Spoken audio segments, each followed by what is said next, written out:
Welcome to Creatives Grab Coffee, the podcast on the business of video production. Creatives Grab Coffee is hosted by Dario and Kyrill Lazarov from Labs Productions. Our goal is to share knowledge and experiences from video production professionals around the world. Whether you're a freelancer looking to start your own business or a seasoned business owner aiming to scale your company, this is the show for you. Join us as we develop a community of like-minded creatives looking to learn and help each other grow. Welcome to the business of video production. Welcome to Creatives Grab Coffee. Before we get started with the show, let's go over today's sponsors. Do you have a shoot in Toronto? Do you need crew or a strong production partner to help you with your project? Labs Productions is one of the top production companies in Toronto and your go-to video partner. With our strong creative skills and extensive network, we can help you achieve your goal. Labs Productions is able to offer you production services, white label services, or finder fees for project handoffs. Reach out to us on our website at labsproductions.com to learn more. My name is Miran. Welcome to Canada Film Equipment. We are a boutique rental house based in Toronto. We are here to help you guys out with all production sizes. Feel free to contact us to get a quote if you are a production house and you're looking for lighting, camera packages, or lighting and grid fan packages. You can see our contact information in the link below. We are more than happy to help you guys out. Make sure you follow and subscribe to creativesgrabcoffee.com. Thank you.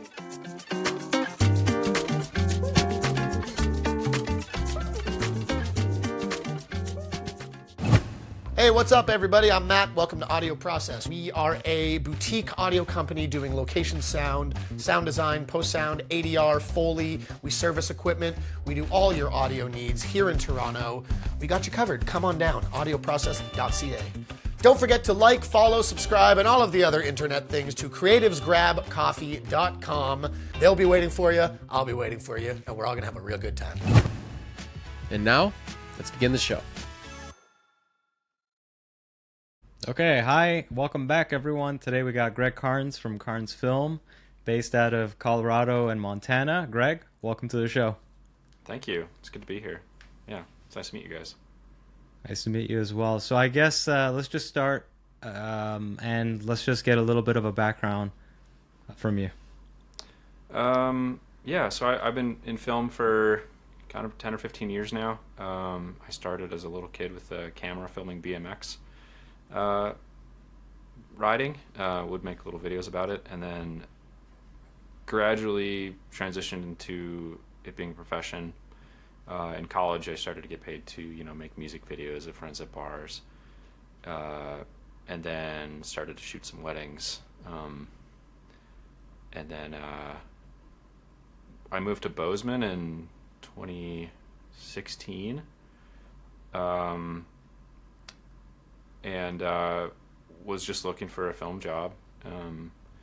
Had some resume, mostly just from doing work myself. Didn't find a lot, partially because there was a film school there, Montana State University, and so there was a lot of kids with better resumes than me. And was just very stubborn, I guess, and persistent, and just over the years got more and more commercial work, and then started to get into more documentaries and like adventure films, because that's another part of my background is guiding, river guiding and mountain guiding. And so yeah, that's kind of the trajectory I've had over the years. That's actually something I was curious about with your background, was that you were like a river guide, and how you've taken a lot of experience from that and kind of applied it into a lot of your work. Like, kind of how did you do that kind of simultaneously, or like did you start like kind of like going into one first versus the other? Because obviously you said you've been like doing films a lot when you were younger, but it was obviously like a slow burn, once you're a kid versus getting into adulthood and really pushing forward. Like, what was that whole journey like specifically? Yeah, in college, I went to Fort Lewis College in Durango, Colorado, and they had a really good outdoor program. And so I kind of began that side of my life as a student guide for their outdoor program. So we take kids on weekend trips, and then the training was really good there. And so I was taught a lot about, backcountry leadership and medicine and wilderness medicine and all those technical skills that go with ski guiding or canyoneering or river guiding. And I don't know, for whatever reason, I've always been into water and rivers. I didn't grow up by the ocean, but I imagine if I had, I'd definitely be a surfer and like a diver. In Colorado we have rivers, so that was kind of naturally the thing I went towards. And then after college, I had a friend who worked in Idaho on the Middle Fork of the Salmon, which is a 6-day wilderness river trip with a lot of rapids. And I got a job up there doing that in the summer. I didn't have the resume for it, but they hired me anyway, and I got lucky. And Nice. That job was a really good synergy. It complemented the film work a lot because it paid pretty well for what it was. You didn't spend any money during the summer, and then when the summer was done, I had a pile of money, and I could kind of afford to wait and be patient with film work. And then over the winter, I'd get jobs here and there, and I had this fallback plan, which was guiding in the winter and then not spending money, or guiding in the summer and not spending any money in the winter. And that allowed over the years for the film work in the off season of guiding to kind of get filled in, which meant I didn't have to take like a full-time job doing something Right. I really didn't want to. And it was definitely like some lean years in there, Yeah. but I made it work, and that probably took about 5 years before I could say, like, I think I'm kind of full-time doing film. And then the guiding has mostly phased out. Now I only go on 1 or 2 river trips this summer, but all those skills are still applicable. I can still go film in a blizzard in the mountains, and I can still go film on a raft in the summer. How do you That do is a that? Can you very go into cool one. Can you go into detail? Yeah. I want to know. Which part? At the blizzard.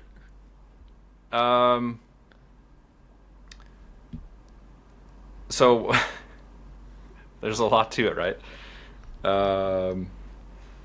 Honestly, my favorite tool to bring when I'm filming in the mountains now is an umbrella. I have a little lightweight umbrella that I always bring in. It's always attached to my film pack, and then I use it like a lot. Even when it's nice out, I'll use it, just to protect me and the camera from sun and wind and things like that. And then obviously like a waterproof camera bag. And then there's just all the skills that go with being in the mountains, like having avalanche training and wilderness medicine training, and how you use crampons and backcountry skis, and how you do rope work in teams, and like that's all the things I learned in college. It's really interesting though, like as like your first kind of starting job, kind of like trying to like that will hold you over until you get into your career, into the video world, because anyone who's jumping into video production always has the mind, I want to make films, I want to make movies, I want to create videos, even if they want to do it on the business side of things.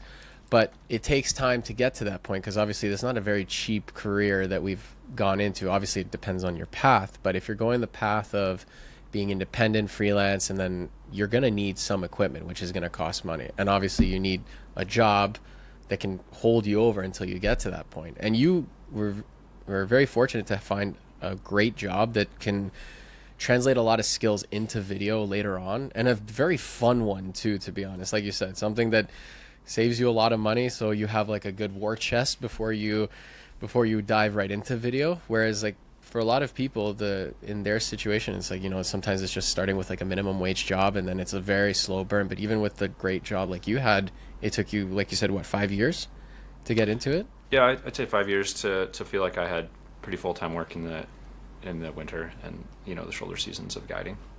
Yeah, it's always interesting to hear people's early journey, kind of like how to break out of the part-time in video to the full-time. Like for us, it was, we were working at banks as tellers, not the same bank, but different ones.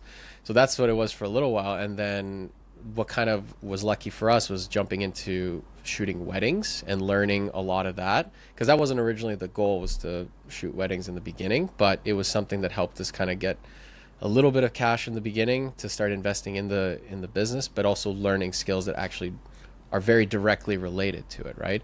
Whereas for other people, it's not always so simple. And it's cool that you're still kind of dipping your toes into it with the what was it, the river guiding it was called? Yeah, river guiding.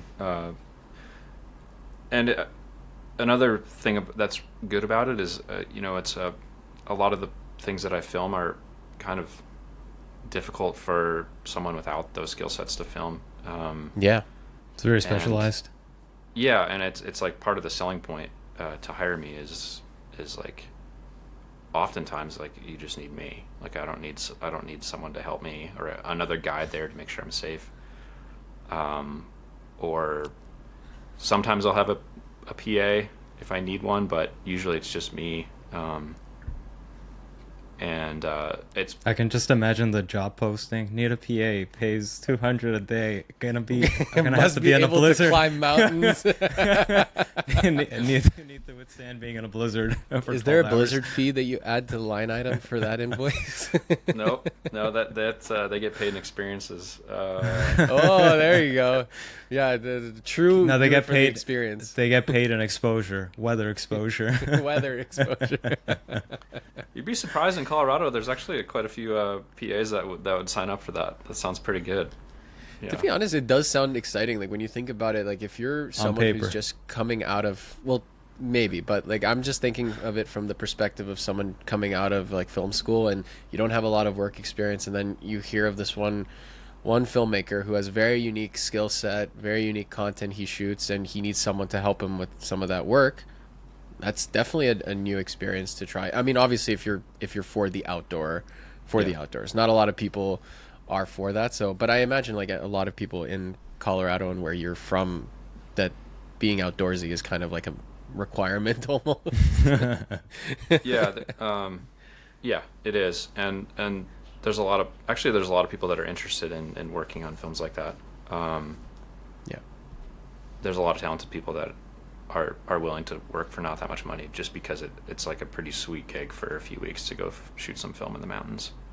Oh, I would love to do something like that myself, but we don't really have that many crazy mountains here in Toronto or in the GTA. Like the biggest mountain the biggest mountain we have is like a little the West green Coast patch. I mean in Toronto specifically, but yeah, like if like those types of experiences, I would love to do something like that, and I can imagine many people would as well. Yeah. Are there a lot of filmmakers in Montana and Colorado like you, or? Yeah, so I don't want to, sell my skills as some sort of perfectly unique thing. I think in Messiah. like the river guiding space, like my skill set's pretty rare, just because I can navigate on a sweet boat and class 4 and 5 rivers, where a lot of other kind of outdoor adventure filmmakers don't have that specific skill set. But in general, in the outdoor space, you see all these adventure films, right? Like there's skilled people making all of those, and I'm just one of them. In Montana, in Bozeman especially, there's a lot because of the film school at Montana State, and then also there's just a lot of production companies in Bozeman. A lot of them are doing like B-roll, Planet Earth stuff. Because of the proximity to Yellowstone National Park and Glacier, there's a lot of companies that do mountain lion cinematography and grizzly bears and things like that. So Bozeman has a pretty healthy, stable population of outdoor adventure shooters and filmmakers. And then in this part of Colorado, there's definitely some in Denver. In this part of Colorado, there are some as well. There's less here just because there's just smaller populations of people here. It's more remote. It's more remote. There's just no, like, Bozeman's just kind of just such a booming economy right now. We don't quite have that here. We have more like isolated hermit filmmakers that, you know, they'll go off and shoot somewhere in the world and then come back and not talk to anyone for a few weeks. That's kind of ours. Just it's your escape from the world, essentially, right? It's true. Yeah. There's a few people here that do that live that lifestyle, and you probably would recognize their names, but they just like the quiet and the mountains here. I can imagine. You know, it's like if like only people doing the type of work that you do or that they do can actually like relate with that kind of lifestyle, right? So like, again, it's not for everyone, and that's why it's so unique and it's such a niche what you guys do, because not a lot of people have the mental fortitude or capacity to be able to live that type of lifestyle or to endure harsh conditions for a 15-second shot, you know, like just to climb a mountain, literally to just be there and be like, all right, that was 3 days hike. All right, let's get out of here before the storm kills us. Have you ever had any close calls on your shoots? That you can talk about? I'm trying to think. I mean, the answer is yes. Whether I can think of them right now, a lot of it's like hard to say, because, you know, there's been times when I've been like tied to a boat or something where if like I have my river knife there, but if there's always the chance that the boat could flip and I'm attached to it, or there's just like there's risky moments, but I wouldn't say like I haven't had like an avalanche fly by me or a rock hurtle past my face while, you know, climbing and filming. There's just underlying risks that are there constantly because of the dangerous nature of the work that you do, right? It's just something Right. you have to constantly be aware of. It's not so much like a certain instance, but I mean, like, I guess another aspect could be potentially even with wildlife that you That's what I was experience there. thinking, like the grizzly and like have you gotten close with any dangerous like bears or anything like that, or have you, or what has that been like? Probably the most dangerous animal that I've been around are like 2-year-old steers in a, you know, on What's a a ranch. steer? Cow. Oh, okay. A young bull with horns. That's probably the most dangerous. There's certainly I've been around grizzlies, but you don't really know how exactly close they are to you. They're just like off in the brush. And Don't they again, attack humans though, or they're afraid? It depends, Dario. It's usually like if you're in close proximity, if you're between like a grizzly and their cub, that's when it is. It doesn't matter how far the distance is. Like if you're close to their cubs, that's when they almost 100% of the time will attack you. But otherwise, I don't think they just attack on sight. Do they, Greg? They can, and they have, but it's much more rare than the situation you're describing. Yeah, that's a case where you just always like pray that you just don't end up between the mom and the cubs. I don't think no one I've known has had that happen to them, but it does happen. So it's just kind of like getting struck by lightning. Like it's just bad luck. Yeah, I was gonna ask, like, would an FX6 be helpful in that encounter? You know, just like, here, take the camera. I don't need it. But what if they like cannons, Kyrill? And then that's it. You're screwed. Yeah, but it's not like the risk to me is manageable, and as long as you have good communication with the people around you and work together to manage that risk, like it's manageable. Whereas like I imagine being like in conflict zone filmmaker, like a lot of that risk is kind of just random and it's not manageable. That's part of the reason I don't film that stuff.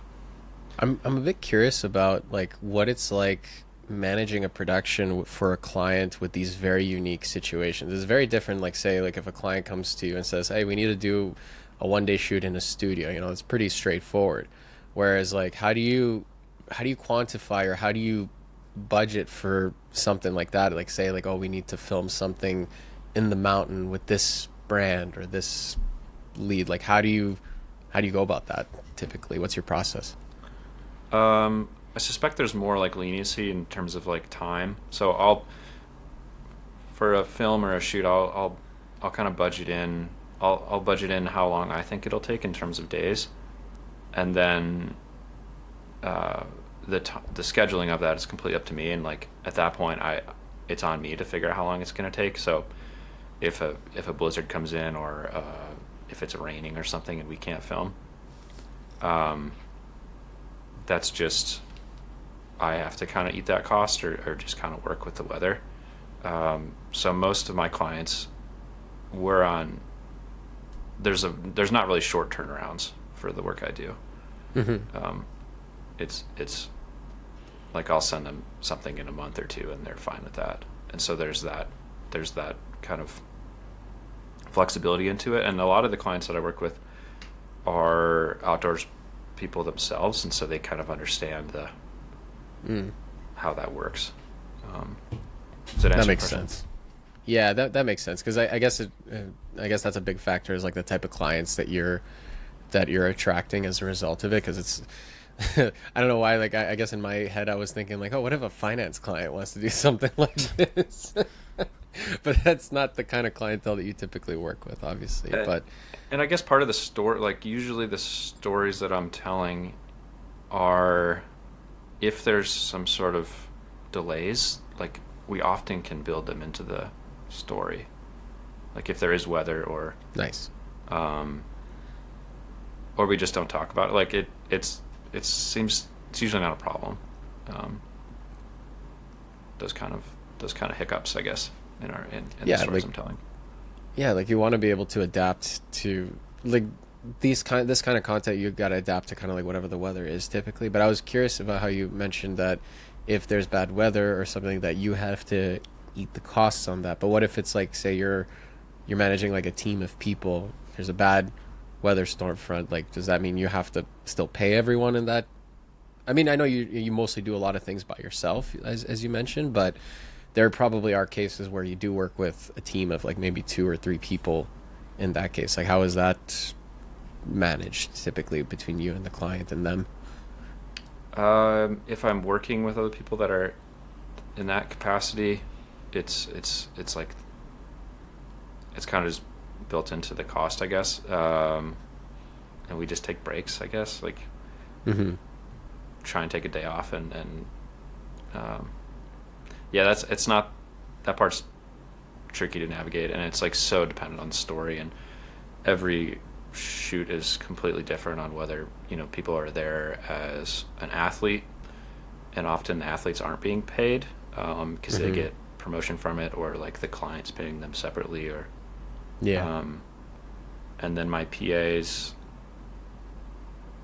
I don't work with usually like other people at the same level as me. It's usually like a PA, and in that sense, the cost is fairly low, so I'll just eat that cost if there's delays like that. Fair enough. And it's not like weeks long delays. It's like a day or two here and there. Yeah. No, I was just curious, and I'm sure a lot of people would be curious in those situations, because you're dealing with such extreme factors all the time, and I can imagine that anyone who's jumping into these types of productions will have a general understanding that there are delays, and everyone will know that, and they have to kind of mentally and kind of like plan it out in their calendars. It's like, okay, we're going to shoot for 3 days. Maybe one of these days will be canceled, not sure, and then we'll have to reschedule for the other week. So there's already that understanding going into it. It's not like you're locked in for these 3 days. If it doesn't happen, you still get paid, and then Oh, Kyrill, you got muted. why did I get muted there? That's weird. I guess your computer doesn't like you. I guess Riverside got tired of me asking too many questions. It's Too many like enough. I have a question, Greg. So, like, when you're out in the wilderness, like, your business is still there, right? So how do you manage being away from it and not being able to, like, maybe continue on some projects, or like answering emails and whatnot? Yeah, good question. Yeah, as you could probably imagine, there's a lot of spinning plates. It's a lot of different projects in different phases. Thankfully, most of the stuff I work on is like scheduled 6 months out, or almost a year out sometimes. And whether or not I get an email like on a specific week is usually not a problem. So I guess the timelines are just way more flexible than a lot of other commercial work I've worked on. And so it's just like kind of not a problem. Like the longest I've gone without answering emails is like 24 days. And you kind of hope there's nothing comes up, like nothing bad comes up, but honestly you just like hope and you get back and just kind of deal with it. It's just kind of with the clients I work with the commercial work I take care of. I make sure everything's where it needs to be before I leave on a big trip. I let them know if I need to that I'm going to be gone for a while. And so the short-term commercial work is taken care of in that sense. The outdoor longer-term work, they just know that I'm going to be out of service for weeks at a time, and if they can't get a hold of me, they just assume that I'm off on some production, and I'll get back to them when I can. And it just kind of works out most of the time like that. It's the nature of the beast for you, right? It's your process, and you're doing the right things. You're communicating to your clients, letting them know what's happening, and I assume also you probably have like the email notification thing is like, Greg is on a way on a production shoot in a remote location, so he likely won't have any connection to talk. So, I'm on top of a mountain in a blizzard. I'm on top of a mountain in a blizzard. BRB. I sometimes I do that, but honestly, I kind of get annoyed by the responses I get. Like if you email someone and their email says that, I just like, okay, I didn't really need to hear the response email to read that. So, like if you guys familiar with Jimmy Chin, he's like I know Jimmy Chin, yeah, the most famous kind of adventure outdoor filmmakers. Like if you email him and he doesn't respond, like what do you assume? He's on a mountain. Yeah, like you assume he's out doing something. So I don't need like his email to respond to me like, hey, I'm out doing something. Like I just kind of assumed he was, and if he doesn't respond to me, it's not because he's not a professional, right? That's just kind of my take on it. So you're the Jimmy Chin of Colorado then, right? Is that what we're gathering here? No. I am not a Jimmy Chin of Colorado. Greg is always on a mountain or in a river. That's what we're going to assume. If we don't hear from him, Dario, that's what we got to assume now, right? You could assume that. Yeah. It's not because I have, like in my email box right now, I have in my inbox. 2,000 emails? I have 7 emails. Unread emails? 7. Oh, that's it? Okay. That's pretty good. I just assumed, like, coming back from a long trip, you'll have, like, 700. I have several hundred, yes, but I get to them, like, fairly quickly. I'm nice. very consistent about not letting my inbox fill up. Yeah. I mean, like you mentioned, you pretty much close out a lot of your client obligations anyway beforehand, so it's not like you're going to expect a lot of emails to begin with, right? So then you send them emails and let them know, like, hey, I'm going to be off here doing this, so I won't be able to work on it. Hopefully you're good with this for now. If there's anything else that comes up, I'll help you when I get back. So yeah, it's you definitely have a very different kind of process and workflow than what a lot of traditional filmmakers or content creators would typically do. So it's nice to kind of hear what your side of it is like, the managing side, if anything, right? Everyone's always curious about the creative. It's like, yeah, we get the creative is always cool, but it's like, okay, but how do you manage that? Yeah, you're right. That's interesting. I'm curious about your camera brand loyalty. So, are you a Sony guy, Canon guy? It's not a question we ask normally. It's not a. I'm just curious, like up there in the wilderness, which one do you rely on? What's the most? reliable? I was a Canon guy. There's a T3i sitting on my shelf over there still. That's old school Canon guy. It's got the extra firmware. You had to hack onto there. Magic to get, Lantern. Oh yeah. That's right. Yeah. So that's still sitting over there. I couldn't get myself to get rid of it. And then I shot Blackmagic for a few years when that original cinema camera came out, and that was beautiful but terrible to film on. Yeah. Batteries. Yeah, I just remember Everything. having this like clip, this huge battery I'd just clip onto my belt, and that's what I would have to film with. Always have it plugged in. It was a mess, but it looked really good. And then I switched to A7S2, and then A7S3, and then FX6, and I also have a A6700 for some of the work where I can't bring the heavier cameras. You didn't get the FX3 yet? No FX3. I skipped the FX3. It felt too much of a. It felt too much of the same thing as the A7S3.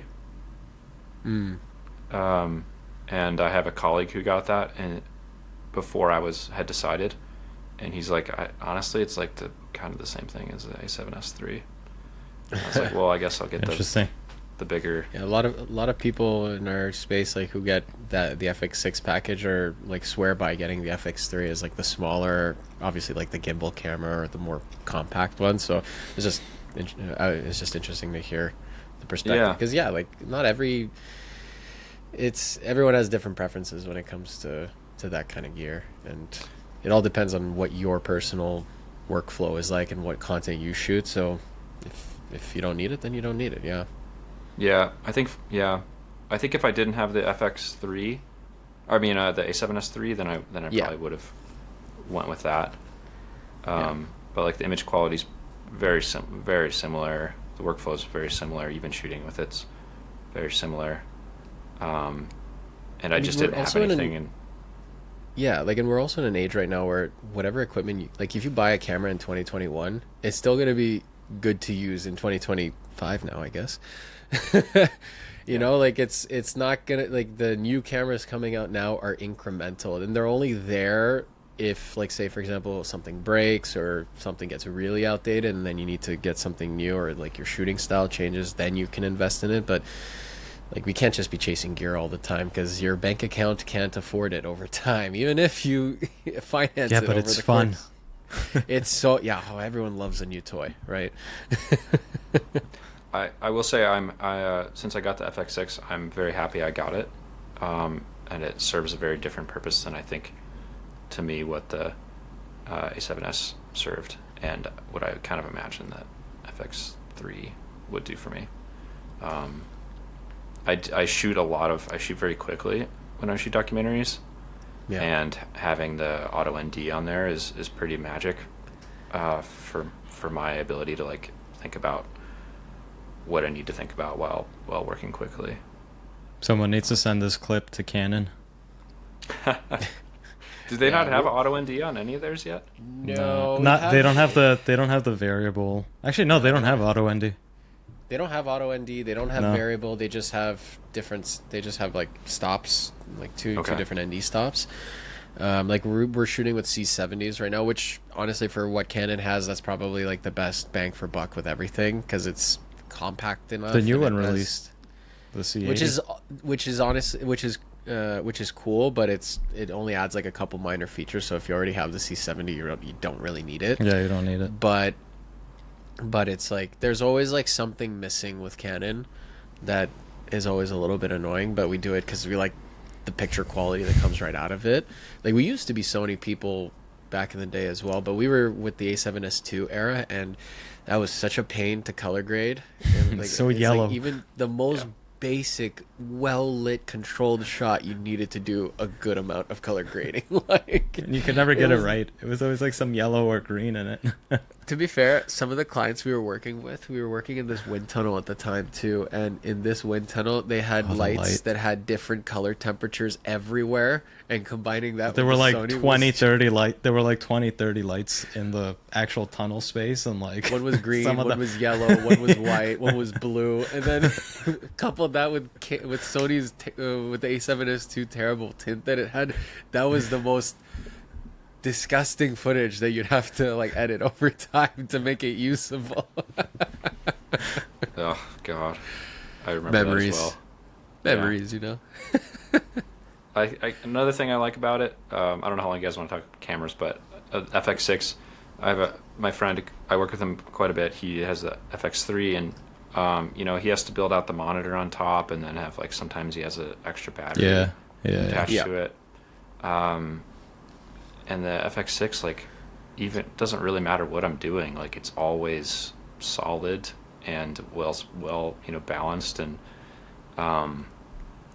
it's just really easy to move around. I don't have to worry about knocking HDMI cables out, or I don't really have to worry about the battery. The I don't have to worry about like knocking the mic top thingy off either. Yeah. You know, it's like solid. So it cracks me up about a lot of people like getting something like the FX0, like a smaller mirrorless body, and then they rig it up to the point where it's like, why don't you just go and get the bigger version of that camera? Like, you'll see people with like R5Cs and they rig it up and everything, so it's like this massive thing, and it's like you could have just gone to the C70 and you would have solved all your problems. To be honest though, like C70 also has its issues when it comes to a lot of other ergonomics. Like the one thing I don't like about the C70 is not its ergonomic as how the C200 was, and that's the ergonomics of that camera were so good that like that's one thing I do miss from it. And like they fixed that though. They released the C400. C400 is basically meant for that. I would and then love the C400, but C80 is your backup camera for that. It's like you got to keep going up the tiers. I don't want to keep spending money on gear. I would love to see have for the you C400, to to rig up the C70 to that means you should have just gone to the C400. but it wasn't around at the time. C400 Yeah. came out last year. C70 came out in 2021. So I think they were pushing us in the C300 Mark. What are they at? Mark III at Mark the time. III, yeah, which was okay, but it was too expensive for what it was. But Yeah, that now same See, this thing is with the the problem C400. this is the problem with gear. You could really get into a conversation that just goes into a black hole of nothingness, and we've probably lost like a couple It already has, because you listeners guys at this point. started talking about Canon. I'm like, I have no idea It what all- you guys are talking about. It all comes down to the money. You just need more money to get the bigger ones. Kind of like get back a little bit more on topic though. Yeah. Now that you've been doing this, you've been doing this for how many years now in with this kind of like process? Like almost 10 years now. 10 years.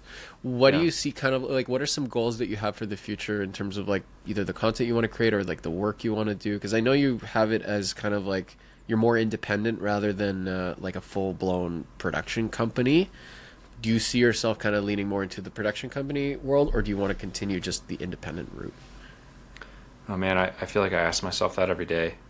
So 2 years ago, my wife got a nursing job, so we had to move for that. And so I left Bozeman and I kind of shut down. I had 3 employees at that time. So I had like a social media manager, and then like a PA/editor, and then an editor. And actually, perfectly conveniently, they were all leaving, and like one went to LA, one went to go do like Planet Earth style cinematography, which was super cool. Nice. I was really happy for them all to get those jobs. And then I left, and I kind of had a fresh start with at least with the commercial work. I have just a few commercial clients in Montana still, but for the most part, I just like kind of left that all behind. Cut pretty much like 80% of my costs by like not having an office, not having employees, way less insurance, all that stuff. And I feel like I'm kind of still in that phase where I'm it's just me right now. My costs are very low, and I've moved to a new town. I have a few commercial clients here locally, but I'm not really advertising at all. I don't have an office, no ads or anything like that. I'm still kind of laying low because it's good to have kind of space to think, because if people call me asking me to help them, like I just always am like, yeah, sounds good, I can make that for you. And then mentally my mind is taken up with all these, short-term projects. And so that space in the last few years has kind of let me think about where I want to go. And so I think part of the answer is continuing to do like outdoor adventure films that have some sort of hopefully impact, whether it's environmental or cultural. some sort of messaging or education, I guess, that I feel like is helpful for the world beyond just kind of entertainment. And hopefully getting increasingly paid more for them would be cool too. Yeah. And then I'm trying to figure out how to get funding for films, because I have more ideas than people have money for. And spending a lot of time, pitching companies it's working now for me. Partially because like in the last few years, I've had some success with getting into film tours like Banff World Film Tour and Vancouver Mountain Film Tour and things like that, which has helped because then you can use that to pitch the next projects. But you still have to spend a lot of time prepping, pitch decks and sending emails and tracking people down and then having all these follow-up calls, and it takes a while to get the funding. Yeah, like tell us a little bit more about that aspect of it, because going into pitching for projects and stuff like that, especially when there's grants, because I think that's kind of what you're referring to a little bit more of, like companies that are looking to invest money in kind of like certain films and stuff like that. That's what you're talking about a little more so? Yeah. And then, in general, do I want to try and go that method, or a lot of people now just have their own YouTube channel and they skip that process. Yeah. Then the question becomes like, do the stories you want to tell have a large enough audience to make money on YouTube is like a whole nother question.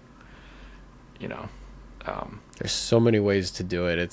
It can be tough to think about, to decide even, right? Yeah. Well, sorry, what was your question again?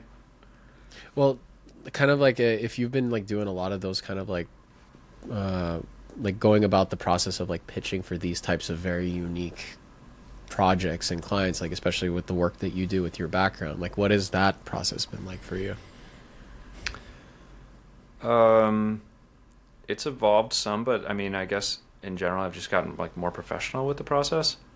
Now I always have a really polished pitch deck, that includes like all the details that the clients would want to know. And then, I have like past works on there and, lookbooks and however you want to say it, but all that's included. And then it's tricky because some marketing directors at these companies, like, they know exactly what they want, and you have to kind of fit into their box. Other marketing directors, which is really who you're working with most of the time, it's not CEO, it's not anybody else. It's the marketing director. Some of them, like, they rely on projects, stories to be brought to them by independent filmmakers who have really good stories, and access. Like a lot of these marketing directors, they don't have access, their employees don't have access to good stories. Mm-hmm. So if you, like, that's my main currency now that I work with, is like, and I've learned that in the past few years, is the stories. I mean, I should have known this from the start, right? Like most people do, I think. Like, it would just make so much sense, but like, you have to find the really, really good stories and cherry pick those and kind of like, leave the rest of them behind, or just kind of shelf them until they turn into good stories. How do you go about finding those? Because that's one of the biggest challenges a lot of people in our industry are facing, because we want to create cool and impactful like films, but to do that you need to find good stories, which is very difficult to do. Like, what is your process like in terms of filtering out it? Does it start with an idea, or does it start with a person for you? I think most of the time it starts with a person. And then the most important thing I found is to be curious about people, and don't like assume anything about them. Like, if there's someone, just learn about people, everyone around you. I think it helps. Like, for me, it really helps because I'm already in the like outdoor industry, so I know a lot of guides and just kind of interesting people, I guess. I just ask them like, do you have any interesting stories like that? Like, it's okay to ask that. Yes. Do you want to be filmed then? Is that the whole process? That's it? Want to be a movie pretty star? much. I mean, that's essentially it. Like, we got it done. There we go. Nice. And then it does take. I found there's a little bit of a switch between being curious about something and be like, oh, I think that, like, tell me more about that thing. I was on the Grand Canyon recently on a river trip, and one of the women on the trip, she's a horse person, and she has donkeys. She has miniature donkeys, and she uses them at weddings to like, she puts these like little saddles on them with a bunch of beer and drinks, and she like wheels the donkeys around, you know. I thought you were gonna say the donkey's the ring bearer. I think they do. No, they're the beer bearer. The beer bearer leads these super cute little donkeys down the aisle. Nice. And then I was just asking her all about these donkeys, and then she said she's like, oh yeah, and then I recently did a half marathon with them. with the donkeys. With the donkeys. It's just like, what? And so then there was like the switch. I was like, will you please, like, this sounds awesome.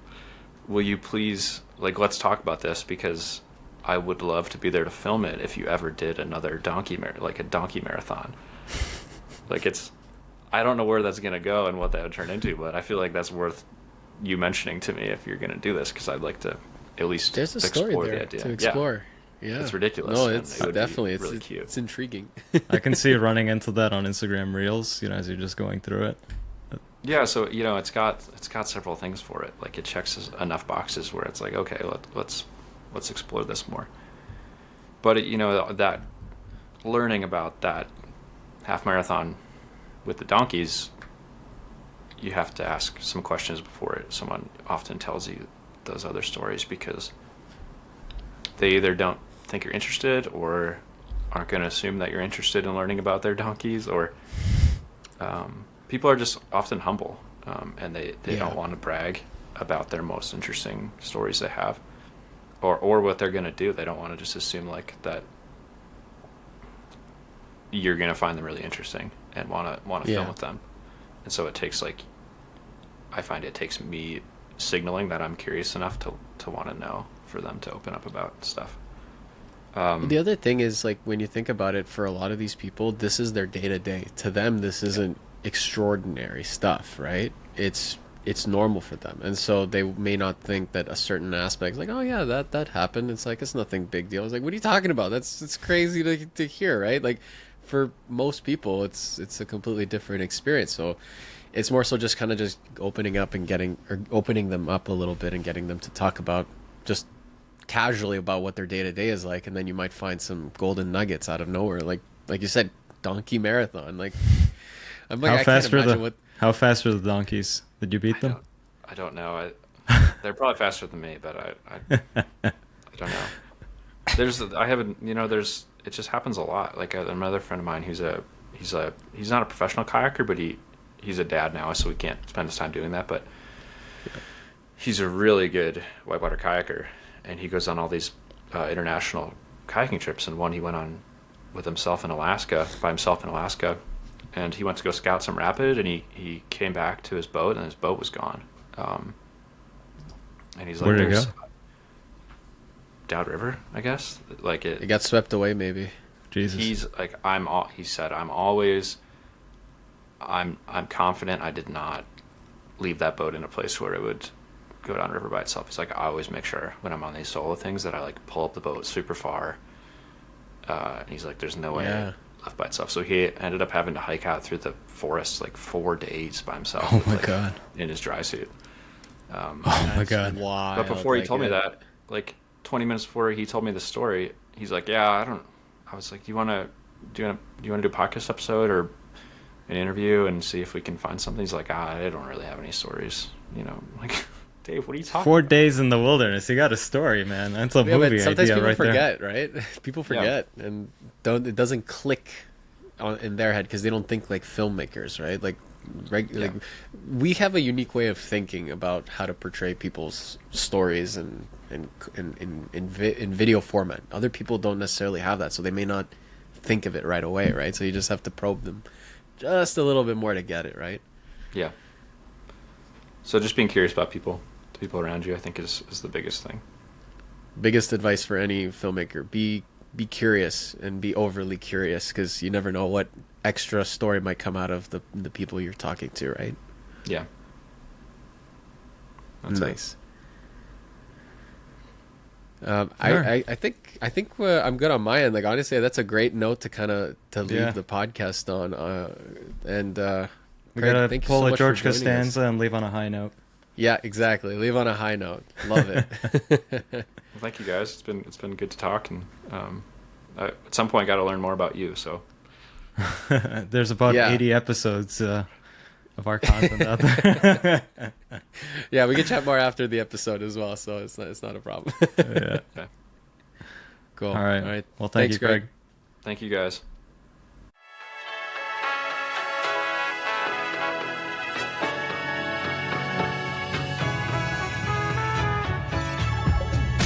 Thanks for listening to this episode of Creatives Grab Coffee. Please make sure to follow and engage with us on Instagram, TikTok, LinkedIn, YouTube, and your favorite podcast app. Creatives Grab Coffee is created by Labs Productions, a video production company based in Toronto, Canada. Creatives Grab Coffee is also sponsored by... My name is Miran. Welcome to Canada Film Equipment. We are a boutique rental house based in Toronto.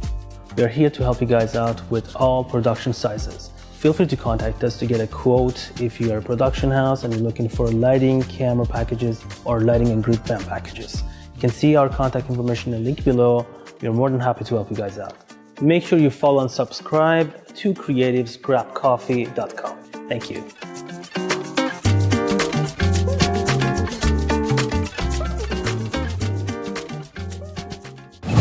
Hey, what's up, everybody? I'm Matt. Welcome to Audio Process. We are a boutique audio company doing location sound, sound design, post-sound, ADR, Foley. We service equipment. We do all your audio needs here in Toronto. We got you covered. Come on down, audioprocess.ca. Don't forget to like, follow, subscribe, and all of the other internet things to creativesgrabcoffee.com. They'll be waiting for you. I'll be waiting for you, and we're all going to have a real good time. Thanks for listening, and we'll see you on the next one.